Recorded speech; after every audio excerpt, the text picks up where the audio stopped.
Shalom a todos. Vamos continuar falando sobre a história do apóstolo Pedro, continuando sobre o seu chamado. Agora vamos esclarecer mais uma vez que são 4 evangelhos e eu tentei pegar o resumo de cada versão de cada um dos apóstolos, dos escritores, na verdade, que nem todos são apóstolos, né?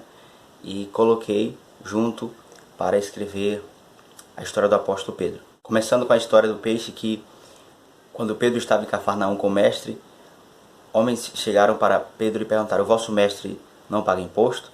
E ele respondeu: sim, ele paga. E quando ele entrou para dentro de casa, Jesus o anteviu e falou assim: Pedro, quem é que paga os impostos? Os filhos ou os estranhos? E ele responde: os filhos. Jesus respondeu: então estão isentos os filhos. Porém, para não causar escândalo, vá e pague o imposto. Como é que seria ser pago esse imposto? Jesus falou assim: Pedro, vai ao mar, lança o teu anzol, e o primeiro peixe que você fisgar, ao abrir a boca dele, você vai encontrar um estáter. E esse estáter representava um ciclo completo, porque o imposto para o sustento do templo era meio ciclo, ou seja, 2 dracmas. E quando Pedro encontrasse um estáter, ele encontraria um ciclo completo, que valeria por 4 dracmas. Ou seja, Pedro ia pagar o seu imposto e ia pagar o imposto do mestre. E Jesus falando isso para evitar escândalo. Jesus falou: olha, nós não somos obrigados, ou na verdade Jesus não era obrigado a pagar o imposto, porque ele é o filho do próprio Deus, pagar o imposto do templo. Mas para não causar escândalo, ele disse: ide e pagai o imposto. Ou seja, uma lição que fica aqui clara, evidente logo no início, é que Cristo ensinou a Pedro, a mesmo quando estiver com a razão, às vezes é necessário colocar um pouco da razão de lado, para evitar que escândalos venham a acontecer, para evitar que discussões venham a acontecer, que coisas chatas venham a acontecer. Mais na frente, vem uma das histórias mais lindas sobre Pedro, no capítulo 16, do versículo 13 ao versículo 20, Jesus indo para os lados da Cesareia de Filipe. Essa pequena cidade, Cesareia, é homenagem a César, e Filipe era o filho de Herodes, então por isso o nome Cesareia de Filipe. Jesus indo para aquela região, que é uma região muito linda, porque fica a 40 km do mar da Galileia, e lá na Cesareia de Filipe é aonde tem uma das nascentes do Rio Jordão. Estando lá com seus discípulos, Jesus pergunta para eles: o que dizem os filhos dos homens que eu sou? Ou o que dizem que eu sou? E eles respondem: uns dizem que é Elias, outros dizem que é João Batista, uns dizem que é Jeremias, ou outro dos profetas. Jesus pergunta para eles: e vós, o que dizem que eu sou? E Pedro responde da seguinte maneira: tu és o Filho do Deus vivo.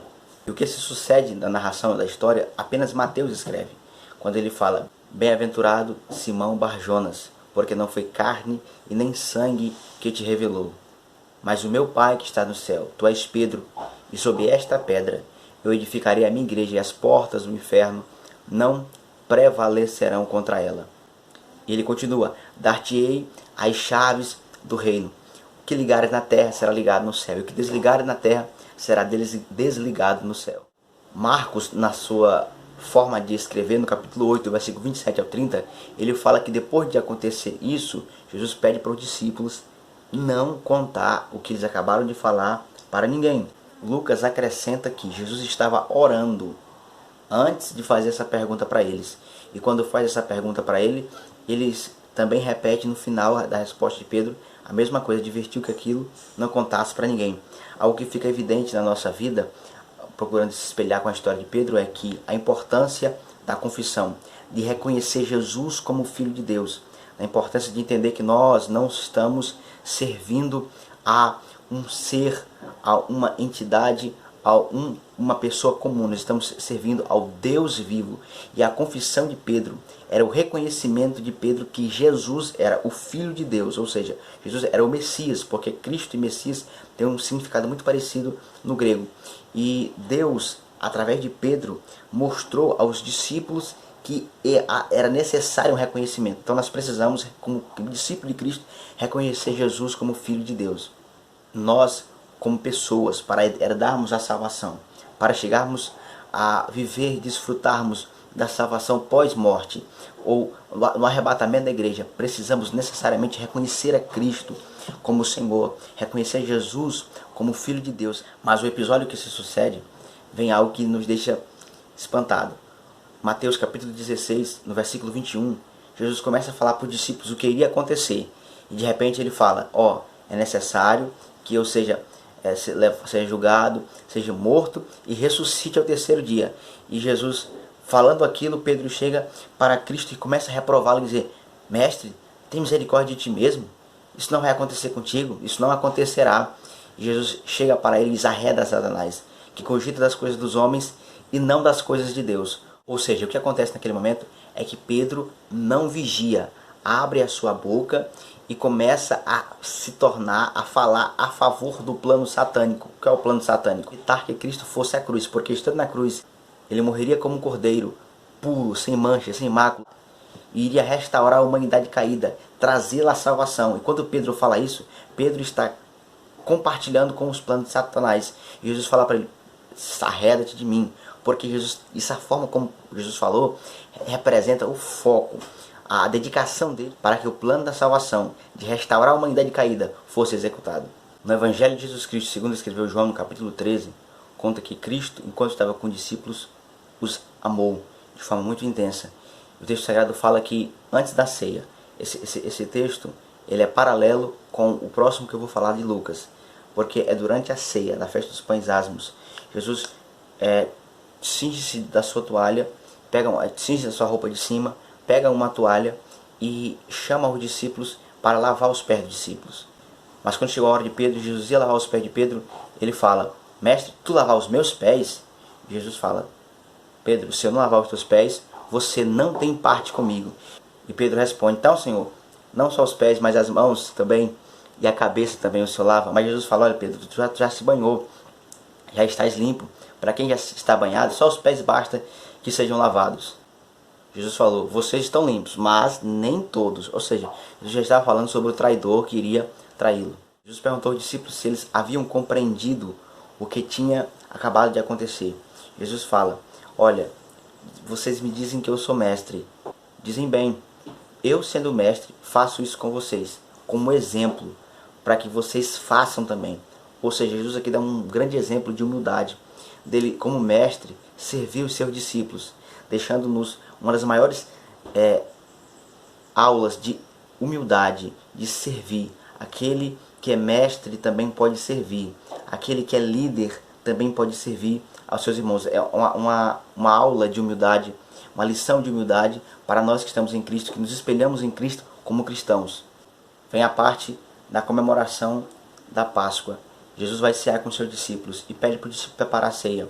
E o discípulo, onde é que o Senhor quer que nós preparemos a ceia? Jesus manda Pedro e João ir até a cidade.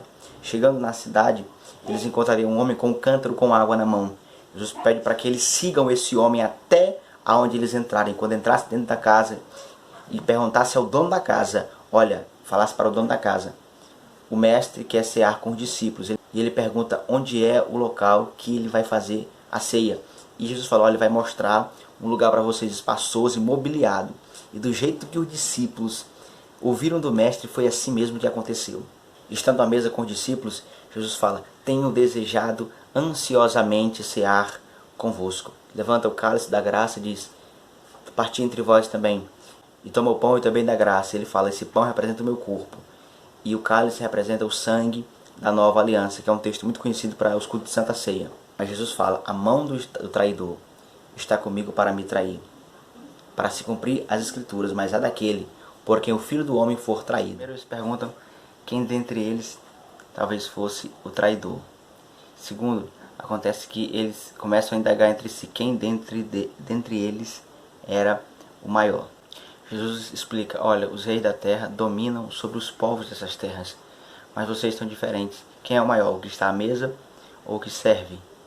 Ou seja, quem seria o maior seria o que está à mesa, sendo servido. Mas Jesus fala assim, olha, eu estou à mesa, mas mesmo assim eu sirvo vocês, para ser exemplo para vocês. Jesus promete a eles que colocariam ele em 12 tronos para julgar as 12 tribos de Israel. Vem a parte agora que toca a Simão, quando ele fala que Jesus disse para Simão, Simão, Satanás pediu para cirandar contigo esta noite, mas eu intercedi por você. Cirandar ou peneirar como trigo. Jesus fala para ele, olha, mas quando você se converter, fortalece o coração dos teus irmãos. E Pedro fala, Senhor, estou pronto para ir contigo até a morte. Acontece 4 coisas aqui. O comentarista Hernandes Lopes afirma que esse peneirar como trigo, cirandar, significa o mesmo que despedaçar alguém. O texto fala que Satanás pediu para peneirar a voz, mas Simão, eu intercedi por você. Simão era o líder da igreja. O foco maior que seria em Pedro, que seria o futuro líder da igreja. E ele fala que intercede por Pedro aqui, e se despedaçar aqui seria destruir Pedro, mas Jesus intercede por Pedro. A segunda coisa que acontece aqui é que Pedro, na mira da intercessão de Jesus, significaria que Pedro sozinho não teria forças para suportar a investida do inimigo. Em terceiro lugar, Pedro cai na armadilha da autoconfiança, em achar que não, por ti eu vou até a morte, e ter uma autoconfiança. A quarta coisa que o reverendo Hernandes Lopes fala é o seguinte: Pedro vai ao palco da negação, ou seja, Pedro vê a sua valentia cair por terra.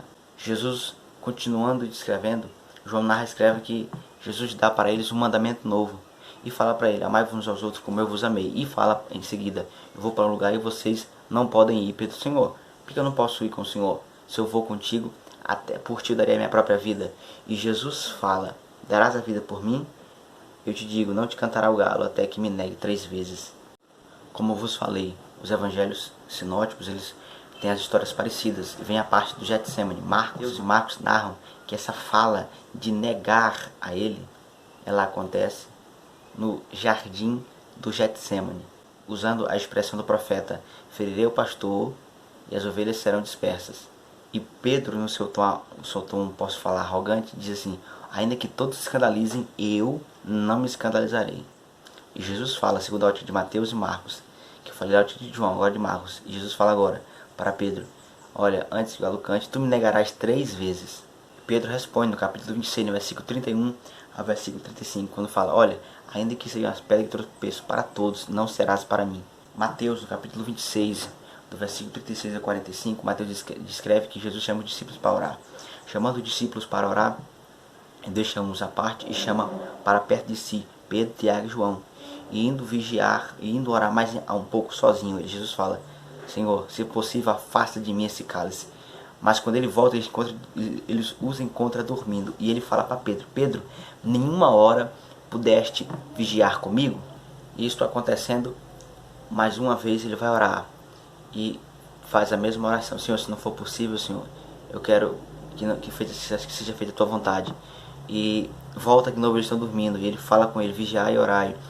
Volta a orar pela terceira vez, repete a mesma oração, e quando pela terceira vez os encontra dormindo, ele fala: chegou a hora. Mateus não diz o nome do discípulo, mas João descreve que é Pedro, que quando chegam Judas com os homens para o levarem, Pedro saca da espada e corta a orelha do servo do sumo sacerdote, que em João o nome dele é dito por Malco.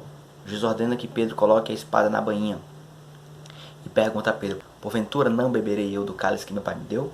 Essa é a parte que as histórias elas se repetem nas 4 versões da biografia de Jesus. João escreve da seguinte maneira: que Pedro vai com um discípulo que é conhecido do sumo sacerdote, chegando perto do pátio da casa do sacerdote, que era onde Cristo estava sendo julgado, que João descreve. E estando lá, ele entra para dentro, mas Pedro fica lá de fora. E a sua criada é mandada por esse discípulo, que o comentarista da minha Bíblia de Estudo, Charles Hayre, diz que esse discípulo é João, que a criada manda chamar Pedro. E ela fala: olha, você andou com ele. Ele disse: não andei com ele. E foi feito um braseiro, acenderam-se um fogo no pátio, e eles vão lá se aquentar. Segundo a ótica de João, depois de um tempo, ele vai ali se aquentando, chega alguém e fala assim: olha, você parece com eles, o seu jeito de falar é como um deles. Ele fala: não sou eu. Em terceira vez, um homem que era da família do que ele cortou a orelha falou assim: olha, eu não te vi com eles lá. E ele fala assim: isso não aconteceu. Mateus capítulo 26, versículo 69 a 75, narra da seguinte maneira: que Cristo estava sendo julgado na casa do sumo sacerdote. Lucas capítulo 24, versículo 55, fala que a fogueira foi acesa no pátio. Nesse pátio uma criada fala: olha, tu estava com ele porque tu também é galileu. E ele responde que não. Depois a criada diz aos demais: olha, ele andou com Jesus, ele também é nazareno. Ele responde que não. Uma terceira vez ele se aproxima dessas pessoas e ele fala: olha, tu não pode negar, porque o teu modo de falar te condena. E ele começa a praguejar e a jurar, dizendo: eu não conheço este homem. O que se sucede agora, só Lucas escreve. Lucas, no capítulo 24, no versículo 61, fala que pela terceira vez, quando ele nega Jesus, porque ele estava no pátio em frente ao local onde Jesus Cristo estava sendo julgado.